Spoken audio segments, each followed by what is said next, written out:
네, 반갑습니다. 저는 마음 생태계 평형을 리더하고자 하는 와나 컴퍼니 대표 김남주입니다.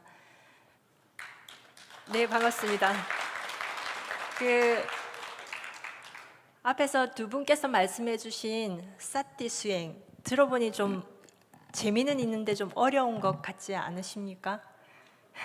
그 사띠 수행을 일상생활에서 저희들이 어떻게 활용할 수 있는지에 대해서 제가 발표를 하도록 하겠습니다.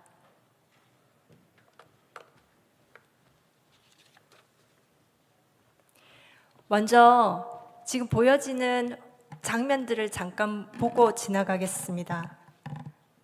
청소할 때, 그리고 설거지할 때, 양치할 때, 그리고 저희들이 걸을 때의 모습들입니다. 일상생활에서 누구나 자주 반복적으로 하고 있는 행위들입니다. 이 화면 속에서 혹시 공통점을 찾아내실 수 있으실까요? 여기에 은밀한 비밀이 숨겨져 있습니다. 바로 사띠 수행 기술의 핵심이 담겨 있습니다.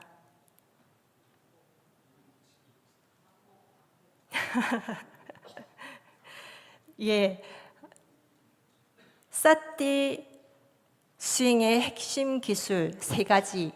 먼저 행위 끝의 기준점 정하기입니다. 그리고 두 번째, 행위 끝에 기준점 정하고 이름을 붙이면서 따라가는 겁니다. 그 이름은 각자 잘 알기 쉬운 이름을 선택하시면 됩니다. 세 번째, 분석하거나 사유하고 그리고 논리적으로 체계화하지 않기입니다. 예를 들어 여러분들이 걸을 때 오른발 왼발 걷지 않습니까? 그러면 이걸 사띠 수행에 적용을 해보면 오른발 왼발 발바닥에 알아차림 사띠를 두고 이름을 붙입니다. 걸을 때 오른발 왼발 오른발 왼발 이렇게 걷는데 중간에 도중에 내 오른발이 오늘은 조금 부어있네? 왼발의 스텝이 왜 이렇게 꼬이지? 왜 이렇지? 라고 하는 순간 사띠 마음 근육은 강화되지 않습니다. 이것을 부처님께서 막존지혜라고 하셨는데요. 한국에서 선방 기둥에서 주로 볼 수 있는 문구가 하나 있습니다. 입차물례 막존지혜입니다. 이 문을 통해서 수행을 하러 들어오면 아르마리를 두지 말라는 뜻이죠. 부처님께서도 조어지경에서 명확히 말씀하고 계십니다. 몸을 대상으로 그 몸을 관찰하지만 몸과 관련된 사유하지 말고, 느낌을 대상으로 그 느낌을 관찰하지만 그 느낌과 관련된 사유를 하지 마라. 저는 이 구절을 보고 머리를 한 대 맞은 것 같았습니다. 그럼 많은 명상 중에 왜 사띠 수행인지 우선 제 스토리를 간략하게 좀 말씀을 드리고자 합니다. 저는 IT 업계에서 20년 넘게 근무를 했고, 그리고 주로 도쿄에서 많은 시간을 보냈습니다. 제 전공은 UX, User Experience 디자인, 사용자 경험 디자인이라는 분야입니다. 이 UX 분야는 처음에는 서비스 디자인으로 많이 알려졌고, 그 뒤에 IT 프로세스가 발달함에 따라서 에자일 그리고 린 등의 개발 방법론으로 이어집니다. 근데 이 UX 분야의 도표를 한번 보시면 굉장히 다학제적입니다. 디자인뿐만 아니라 디자인을 하는데 무슨 아키텍처가 있고 전기공학도 있고 철학, 인지과학, 심리학, 사회학 등 거의 대부분의 학문들이 융합되어 있는 것을 볼 수 있습니다. 광범위한 것은 물론이고 IT 기술이 발전함에 따라 그 범위는 더욱 확대되어 갈 것입니다. 그래서 공부해야 할 게 굉장히 많습니다. IT 업계가 워낙 빠르게 변화하는 곳이기도 하고, 또 그렇게 하지 않으면 뒤처질 수밖에 없기도 하지만, 언젠가부터 일을 하면서 인간이 왜 IT 기술에 끌려가는 느낌이 들기 시작을 했습니다. 그리고 이 IT 기술의 선봉에 있는 미국을 중심으로 해서 유수한 대학이나 연구기관에 가서 많은 나라에, 특히 아시아의 사람들이 가서 워크숍에 참석을 하고 출판에 참석을 해서 각 나라에 돌아와서 바로 번역 출판을 하고, 기업에서 근무를 하는 전문가들은 거기에 참여를 해서 기업 내로 돌아가서 다시 공유하기를 반복을 했습니다. 그걸 보고 처음에 너무 재밌었는데 지속적으로 반복이 되다 보니 이게 뭔가 주객 전도가 되었고, 그렇다면 이 빠른 IT 기술 세계에서 내가 따라가기가 버겁다면 그러면 그 중심, 핵심에 있는 원리, 이게 과연 뭘까? 그것만 내가 파악을 한다면 일뿐만 아니라 내 삶도 좀 더 주체적으로 살 수 있지 않을까라는 생각이 강하게 들었던 것 같습니다. 그리고 또 하나는 제 개인적으로 굉장히 조금의 데미지를 입었던 사건이 있었습니다. 2011년 3월 3.11 동일본 대지진, 아마 한국 국내에서도 그렇고 외국 언론에서 많은 보도를 통해서 여러분들도 잘 아실 거라고 생각을 합니다. 저도 이때 도쿄 내에 있었는데요, 사진과 마찬가지로 그 도쿄가 전기 끊어지고 이동통신 끊어졌습니다. 대중교통 끊어졌고 많은 인파들이 거리로 나왔고, 그리고 저를 포함해서 귀가할 수 없는 많은 샐러리맨들이 저렇게 대중 공공장소에서 하룻밤을 묵거나 했습니다. 그 며칠 뒤에는 도쿄 내에 그 큰 대형 슈퍼 안이 텅텅 비었습니다. 그게 그 영화에서 보면 바이러스가 번져서 도시가 멸망하듯 일단은 생필수품이 사라지는 걸 보고 적지 않게 많이 놀랬던 것 같습니다. 하지만 그런 순간들을 잘 넘기고 일을 계속하고 있는데 어느 날 더 이상 이 자리에서 내가 행복하지 않다라는 느낌이 좀 들었던 것 같습니다. 그래서 그럼 앞으로 다시 20대처럼 고민을 시작합니다. 어떻게 하면, 어떻게 내가 앞으로 살아야 할까? 하고 싶은 걸 해봤는데 다시 행복하지 않다? 그럼 어디로 돌아가서 뭘 해야 되지? 라는 고민들을 심각하게 했던 것 같습니다. 이때 보통 두 가지를 많이 하는데요, 어릴 적 꿈을 찾아서 많은 나라를 여행을 해보거나, 아니면 나 스스로 나를 바꾸기 힘들기 때문에 환경을 바꿔서 다시 한번 도전을 해본다거나, 그 두 가지 길인데 저도 그렇게 시작을 해봤던 것 같습니다. 많은 유럽의 국가, 동남아 등을 전전하며 여행을 해봤고, 그러다가 자연스럽게 한국에 돌아와서 한국 사찰에서 템플스테이라든지 해서 마음의 휴식을 취하게 됩니다. 그때 때마침 한 사찰에서 하는 참선 프로그램 참석을 했고, 그러다가 한국 스님들도 좀 찾아뵙고 조언을 좀 구하기도 했고, 또 어떤 스님의 추천을 받아서 그 티벳 명상센터에 가서 티벳 명상도 좀 경험을 해보고, 실제로 다시 암도 티벳으로 날아가서 라마님을 아련해서 그 산 토굴까지 올라가가지고 어떻게 살아야 되는지 답을 좀 구해보기도 하고, 그렇게 많은 시간들을 한 3년 정도를 보냈던 것 같습니다. 근데 제 삶이 성숙하지 못해서 거기서 큰 어떤 삶의 전환점을 찾지는 못했던 것 같습니다. 돌이켜보면 아마도 이게 삶에서의 어떤 자유로운 흐름이 아닌가 생각이 듭니다. 왜냐하면 불교는 삶을 다루기 때문인 것 같습니다. 사진은 앙구따라 니까야의 목차의 한 부분입니다. 작아서 잘 안 보이시겠지만 남녀, 성별이 다른 이들의 마음의 특성, 삶에서 생겨나는 장애 제거, 그리고 다루기 어려운 마음, 그 마음을 길들이는 내용, 그 외에도 친지의 상실, 재산과 명예의 성장과 손실, 생겨남과 사라짐, 늙음과 고통, 등 우리 삶의 내용들이 가득합니다. 이 경전은 사티 수행을 하면서 나중에 접하게 됐는데 저는 충격을 좀 먹었습니다. 왜냐하면 이런 내용이 서양 철학서도 아니고 심리학도 아니고 사회학도 아니고 불교 경전에서, 그것도 2600년 전의 얘기들이 마음과 우리 삶에 가득한 내용들을 경전에 담고 있었던 것입니다. 그러다가 우연히 4박 5일 사티 수행 워크숍을 계기로 저는 망설임 없이 인도 부다가야로 가서 단기 출가를 하게 됩니다. 처음부터 거창한 의미를 가지고 시작을 한 건 아닙니다. 단지 사티 수행을 통해 자유롭게 살 수 있다는 그 말 한마디 믿고 삭발을 해봤습니다.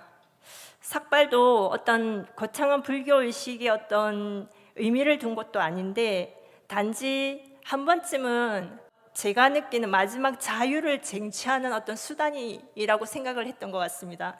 그래서 삭발을 했는데 그 뒤로 저를 보시면 아시겠지만 저는 머리를 기르지 못합니다. 더 이상 미용실도 가지 않고요. 그리고 염색을 하지도 않고 또한 어떤 샴푸를 써야 될지 고민도 하지 않습니다. 드라이기로 겨울마다 아니면 매일마다 머리를 말리지 않아도 더 좋은 것 같습니다. 특히 30분 정도 걸리던 샤워가 2분이면 끝납니다. 또한 많은 여성분들은 공감하실 수 있겠지만 거울 속을 보면서 늘어나는 주름 그리고 생겨나는 잡티, 여기에 대해서 더 이상 연연하지 않습니다. 그리고 밤늦게 잠을 자다 보면 그 고요한 방에서 째깍 나는 그 시계 소리 때문에 잠을 자지 못하는 그런 상황도 저는 이제 없습니다. 그물에 걸리지 않는 바람 같은 자유로움이라고 표현하고 싶습니다. 그렇다면 과연 이 사티 수행은 명상, 일반적으로 말하는 명상과 어떤 부분이 다른지 잠시 살펴보겠습니다. 일반적으로 우리가 말하는 마음챙김, 마인드풀니스로 대변되는 명상은 심신을 이완시키고 그리고 평화로움을 추구합니다. 일어나는 현상, 스트레스 해소나 아니면 수면 장애 등의 현상에 집중하는 반면에 사티, 수행, 알아차림이죠.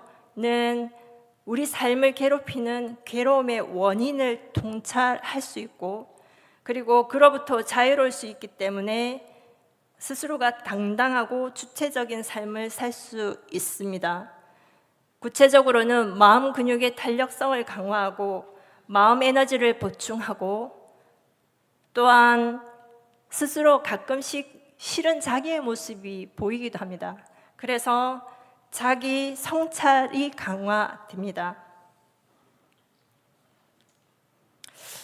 여기서 마인드풀니스 명상의 변형 과정을 잠시 살펴보겠습니다. 이 마인드풀니스 알아차림 명상은 불교 수행에서 시작되었습니다. 그 후 1900년대 들어오면서 미얀마 마하시 선언을 중심으로 여러분들께서도 잘 알고 계시는 참매나 쉐우민, 바욱, 고엔카 등 명상센터가 등장을 하고 1970년대 말 너무 유명한 MBSR 같은 명상 프로그램들이 과학적 근거를 표방하며 심리치료를 위해 등장하게 됩니다. 2000년대 들어와서는 IT 기술의 발전에 힘입어 명상 앱이 대중화되기 시작합니다. 아마 한국에서도 많이 사용을 하고 계신 것 같은데요. 캄이라든지 인사이트 타이머, 헤드스페이스, 그리고 현재 모바일 앱으로는 2,500여 개가 출시되어 있습니다. 그리고 향후 AI가 발전되면서 명상은 더욱더 확산될 것으로 자명해 보입니다. 이러한 명상의 변형 과정들을 크게 두 그룹에서 버전으로 구분을 해놓고 있습니다. 한 그룹은 붓다빨라 스님께서 구분하시는 방법인데 수행 버전을 1, 2, 3, 4로 구분을 하시고 계시고 또 한 그룹은 데니얼 골먼과 리처드 데이비스 내 1수준에서 5수준까지 구분하고 있는 분류법이 있습니다. 근데 이 두 가지 그룹의 분류법들은 다소 차이가 있는 것 같습니다. 붓다 빨라 스님께서 말씀하시는 수행 버전 1은 붓다의 오리지널 수행은 앉아서 하는 좌념, 그리고 걸어서 하는 행념, 생활 속에서 하는 행위들을 알아차림하는 생활념, 그 속에 와념과 공양념을 포함하고 있습니다. 공양념은 식사하는 것 자체를 수행으로 활용하는 방법입니다. 염처경에서는 생활 속에서 하는 모든 행위, 우리가 걷거나 서 있거나 누워 있거나 옷을 입거나 그리고 먹고 마실 때, 자거나 깨어 있거나 말하고 침묵할 때도 알아차림을 강조합니다. 심지어는 대소변을 볼 때도 알아차림을 하라고 명확하게 명시가 되어 있었습니다. 또한 부처님은 대마흑경에서 깨어있는 모든 시간, 즉 하루 24시간을 수행하라고 강조하고 있습니다. 그럼 여기서 데니엘 골먼과 리처드 데이비슨이 분류한 제1수준에서 4수준까지의 명상 수련 형태의 대표적 사례를 통해서 명상 시간과 명상법을 한번 살펴보겠습니다. 먼저 제일 왼쪽에 있는 부분이 제1수준으로 분류되고 있는 마하시 선언의 타임 스케줄입니다. 아침 새벽 3시에 기상해서 밤 11시까지 취침할 때까지 2시간을 제외하고는 17시간을 행념과 자념, 생활념이죠. 공양념과 와념의 방법으로 수행합니다. 그 중간에 있는 고엔카 명상센터에서는 새벽 4시에 기상해서 밤 9시 반까지 10시간 정도 명상하며 자념 중심으로 인터뷰와 질문 시간이 포함됩니다. 제3수준의 MBSR 프로그램은 8주의 자격증 과정이 8주인데 그 8주간 30시간, 그 속에는 강의와 행념, 좌념을 중심으로 훈련한다고 합니다. 제4수준의 모바일 명상 앱은 대부분 다 하루 5분만 해라, 그러면 효과가 좋다, 스트레스도 완화가 되고 수면 장애도 해결이 된다 라고 하면서 명상하기를 권하고 있습니다. 현대화될수록 명상은 대중화되고 상업화되고 그 반면에 훈련하는 시간은 짧아지는 것을 이 사례를 통해서 볼 수가 있습니다. 또한 한두 가지 특정 방법으로 훈련되고 있고 부처님께서 장안한 수행 형식과는 다소 차이가 발생하는 것으로 보입니다. 시대에 따라서 이런 변형하고 발전되는 것은 당연한 요구라고 저는 생각을 합니다. 하지만 애초에 부처님께서 장안한 그 수행 체계는 분명 각각의 이유가 존재합니다. 크게 행념, 좌념, 생활념 세 가지로 나뉘는데 생활념 속에 와념, 공양념을 포함합니다. 좌념은 사티를 강화하는 것이고 행념은 사마디를 강화하고 생활념은 삼빠자나를 강화합니다. 일반적으로 많은 명상에서 좌념 중심으로 행하고 있지만 실제로 이런 수행 기술이 있습니다. 또한 만약에 좌념이 1이라면 행념은 좌념의 3배 효과가 있고요. 생활념은 10배의 효과가 있습니다. 좌념에. 그래서 좌념 중심만으로 한다든지 좌념과 행념만으로 하는 게 아니라 좌념과 행념을 하고 어느 정도가 되면 생활념을 하지 않으면 더 이상 수행의 효과를 보기가 쉽지 않습니다. 그리고 와념도 아마 미국에서나 하는 그 명상 프로그램에 많이 포함이 되어 있는데요. 가장 하기 수월해서 그럴 거라고 생각합니다. 와념은 특별하게 준비해서 하는 것보다는 좌념, 행념, 생활념을 하다가 보면은 자면서도 수행을 하게 됩니다. 그게 와념이라고 저는 생각을 하는데요. 저희들이 학교 다닐 때 외국어를 열심히 하다 보면 밤에 꿈에서도 영어로 대화를 하거나 그 외국어로 공부를 하지 않습니까? 같은 이치입니다. 그리고 이러한 수행법들은 하나하나 개별적으로 하는 것이 아니라 톱니바퀴처럼 서로 맞물려가며 특정한 시간을 훈련을 하다 보면 24시간 수행할 수밖에 없고, 그러면 정말 효과가 극대화되는데 여러분 꼭 한번 체험해 보시기 바랍니다. 요즘 챗 GPT가 화제이죠. 챗 GPT는 5조 개의 데이터로 학습했다고 하는 거 알고 계십니까? 그래서 챗 GPT-4 이후에는 인간이 만든 현재 문서의 학습 데이터는 거의 없다는 사실도 알고 계십니까? 그러면 그 이유는 어떻게 될까요? 이 데이터는 2022년도 일본의 리카가쿠研究所, 리켄 연구소라고 하는 그 세계적 자연과학 연구소로 유명한 연구소가 있습니다. 거기에서 발표된 논문인데요. AI가 만든 데이터에 학습 데이터를 계속해서 집어넣으면 점점 퀄리티가 떨어진다는 겁니다. 저 그래프에서 보시는 파란색 라인이 증명을 하고 있습니다. 이것은 쉽게 예시를 들기 위한 이미지를 만들어 보았습니다. 왼쪽에는 실제 연구에서 만들어진 이미지인데 이게 사실은 실제 이미지가 아닙니다. AI로 생성된 이미지, 정말 그럴듯하죠. 근데 인간이 만들어 놓은 데이터가 이제 더 이상 존재하지 않는다면 이렇게 그럴듯한 생성된 이미지들이 계속 학습하고 추가가 되고 한다면 오른쪽처럼 퀄리티가 급격히 떨어지고, 그리고 결국은 오리지널은 사라지게 된다는 겁니다. 앞에서 제가 명상의 변형 과정에 대해서도 말씀을 드렸는데요. 이 사례를 통해서 한 번쯤 반추해 볼 수 있지 않을까요? 많은 사람들이 더 편리하고 손쉽고 그리고 적은 노력으로 큰 효과를 바라는 게 사실이기도 합니다. 그러나 큰 효과를 체득하기 위해서는 적정량의 시간을 투자하고 해당하는 노력을 기울이지 않으면 이것은 허울 좋은 꿈에 불과하다고 저는 생각합니다. 무엇이든 적은 시간 투자로 해서 적당히 해서는 본래의 효과를 체득할 수 없는 게 변하지 않는 세상에 이치지 않을까 저는 생각을 합니다. 효과를 원한다면 시간을 쏟아야 됩니다. 우리들이 잘 아는 앤더스 에릭슨의 1만 시간의 법칙 잘 아시죠? 그리고 스타트업으로 성공한 젊은 사업가도 같은 얘기를 하고 있더군요.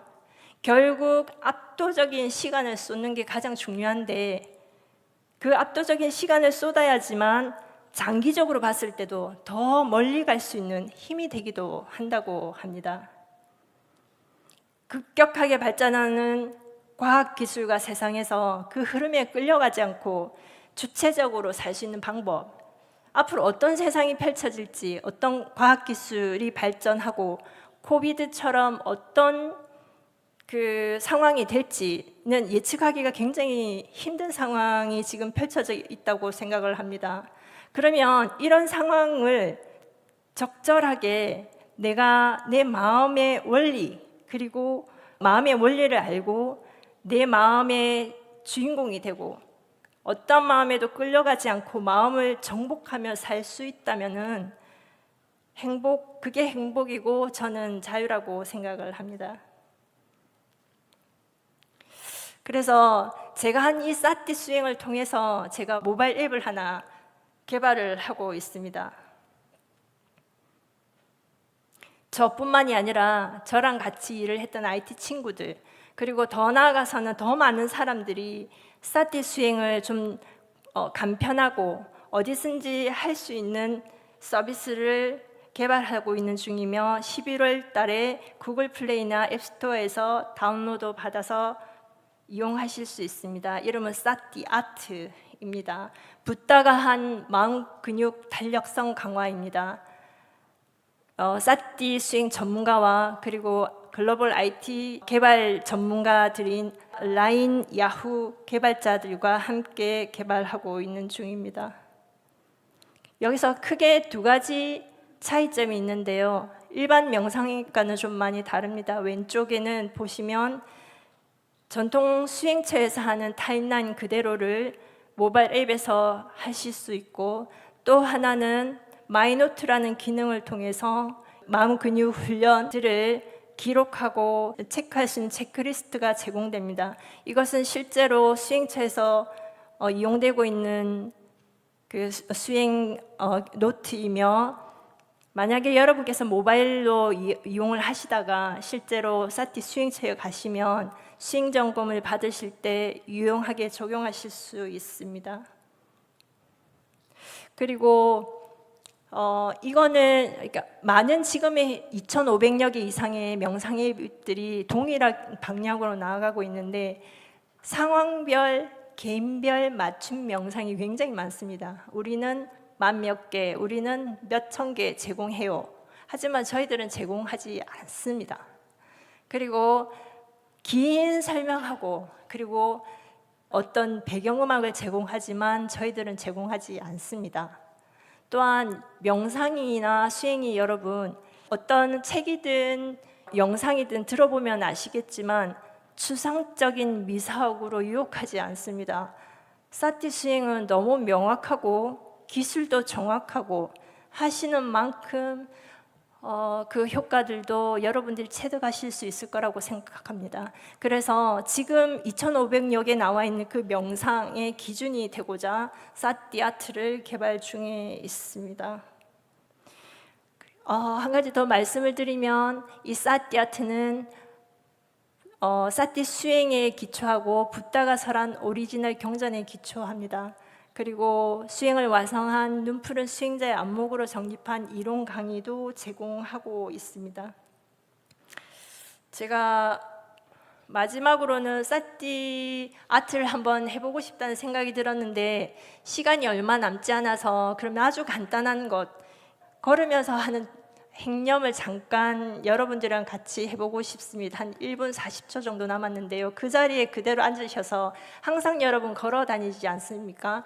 그러면 두 손을 한번 앞으로 내어 보시면, 이게 오른발이고 그리고 이게 왼발이지 않습니까? 그러면 여러분 보통 어떻게 걸으세요?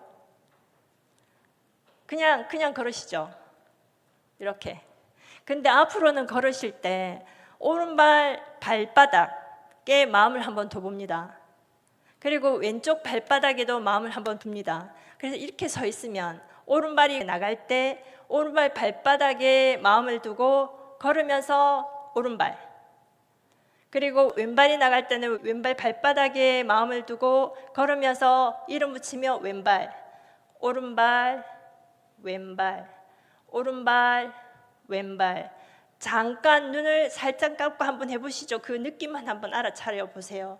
오른발, 왼발, 오른발, 왼발, 오른발, 왼발. 이렇게 하시면 여러분이 연세 드셔서나, 그리고 실제로 제가 미끄러질 뻔한 적이 여러 번 있었는데 오른발, 왼발 알아차림하면서 미끄러지지 않을 수 있었습니다. 그래서 요거를 실제 생활에서 한번 응용해 보시기를 바라겠습니다. 제 발표는 여기서 마치겠습니다. 감사합니다.